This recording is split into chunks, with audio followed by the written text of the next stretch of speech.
Algumas pessoas muito caras ao meu convívio partiram para o plano espiritual. Eu passei uns 16 anos em um tipo de luto. A Rádio Boa Nova e a TV Muito Maior, elas são aquela companhia da qual você precisa e que te leva para frente e te põe para cima nos momentos em que você procura respostas. Perceba essa necessidade de renovação.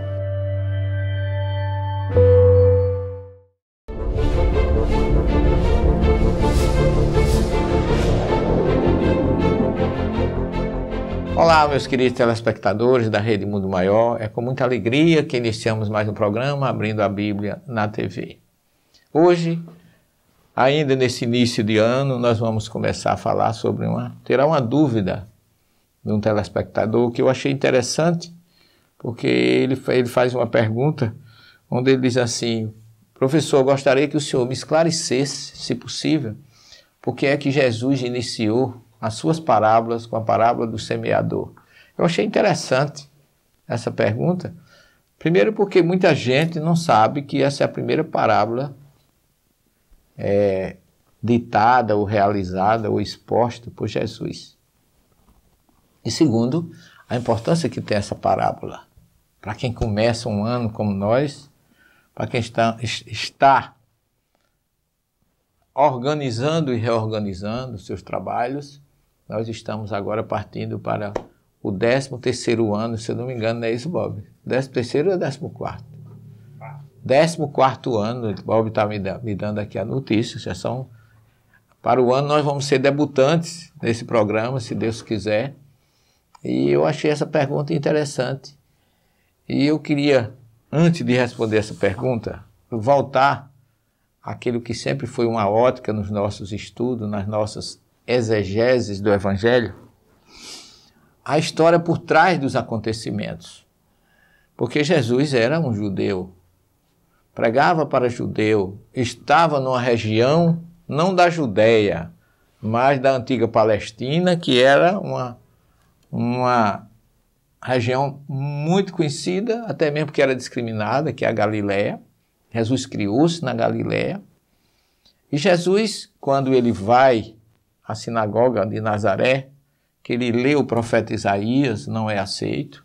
Levaram ele para aquela parte que chama Nazaré Lilite, ou Nazaré de cima, e ali no Monte da Precipitação tentaram tirar a vida dele, empurrando naquele monte de cima e embaixo. Há quem diga que ele foi empurrado, mas ele sabia muito bem como se livrar de tudo isso. Eu não quero entrar nesse mérito, mas quero dizer que isso aí criou o provérbio que ninguém é profeta em sua terra. Jesus volta para Nazaré, se instala ali, volta para Cafarnaum, e ali se instala na casa de Pedro, e ali ele realmente oficializa o início da sua vida pública, o início da sua pregação. E quando você chega em Cafarnaum, você observa que a casa de Pedro ficava bem em cima da sinagoga, pertinho, não é mais 100 metros, não dá 100 metros, deve ser uns 50 metros no máximo. Da onde fica hoje aquela igreja octogonal, quem já foi a Israel sabe disso, em Cafarnaum, onde ficava aquela igreja, onde fica aquela igreja octogonal que está sobre a cozinha de Pedro, ali Jesus vivia, depois de ter curado a sogra de Pedro, e ali se instalado. Mas uma coisa interessante que eu queria deixar bem claro para vocês, é que Mateus começa dizendo assim: naquele dia, saindo Jesus de casa, sentou-se à beira-mar. Em torno dele reuniu-se uma grande multidão, por isso entrou num barco e sentou-se enquanto a multidão estava em pé na praia e disse-lhe muitas coisas por parábolas. Assim, Mateus, que é um grande escritor, um didático, porque ele era um cobrador de imposto, era judeu, certo? Conhecia muito bem os costumes. E eu queria lembrar a vocês que... Por que Jesus foi para a beira-mar? Imaginemos que quando Jesus começou a pregar, ele levava uma mensagem realmente profunda, mas tão profunda que as multidões não se largavam dele. Mas Jesus, como judeu, sabia que o judeu trabalhava domingo, segunda, terça, quarta, quinta e sexta. E folgava o sábado. Por que folgava o sábado? Porque o Êxodo, capítulo 20, uma das recomendações dele é guarda o dia de sábado. Porque era importante, guarda e santifica. Guardar e santificar o dia de sábado, como está lá no Êxodo 20. Por que isso? Porque aquele povo acabara de se libertar de 400 anos de cativeiro no Egito, e Deus tinha que dar a eles o direito de ser tratado como uma pessoa normal, tá certo? E aí ele queria que aquele povo também desfrutasse do direito de um descanso.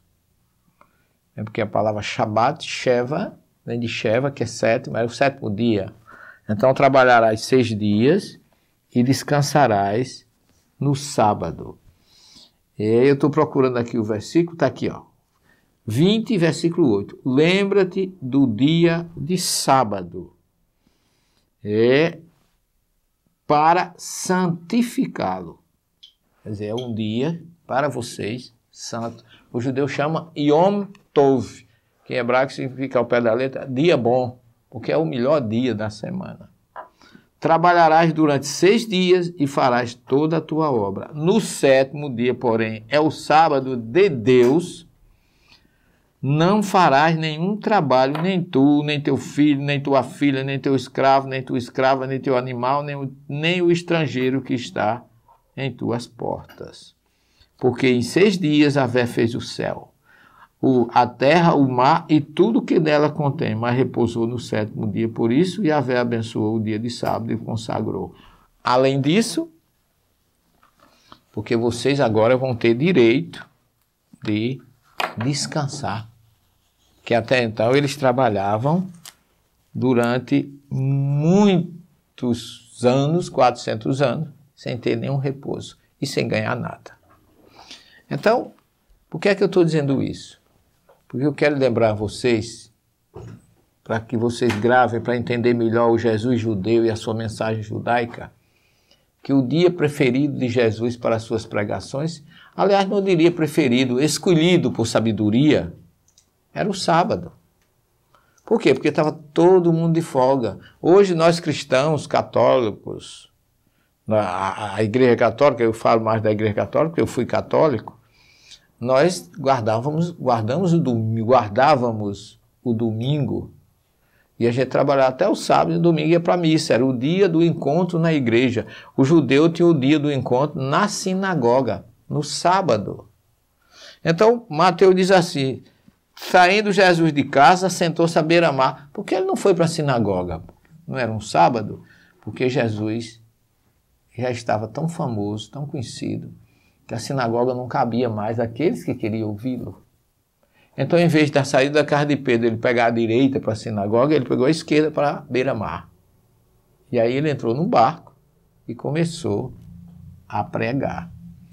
Então ele escolheu um sábado, por ser o dia que tinha mais gente de folga, porque ainda hoje, pessoal, não é aquela época, ainda hoje em Israel, em Jerusalém, no sábado, tudo é fechado, não se abre nada. Desde a sexta-feira do pôr do sol, que é quando começa o Shabat, já é na sexta. Tá certo?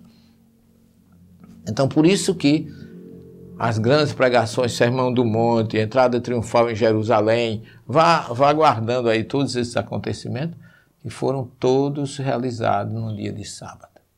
Porque era o dia que as pessoas estavam mais livres e, consequentemente, todos iam à sinagoga para as suas obrigações, a tefilá, que é a oração que se realiza na sinagoga, no sábado, ou kiddush, né, que é depois da oração tem uma refeição.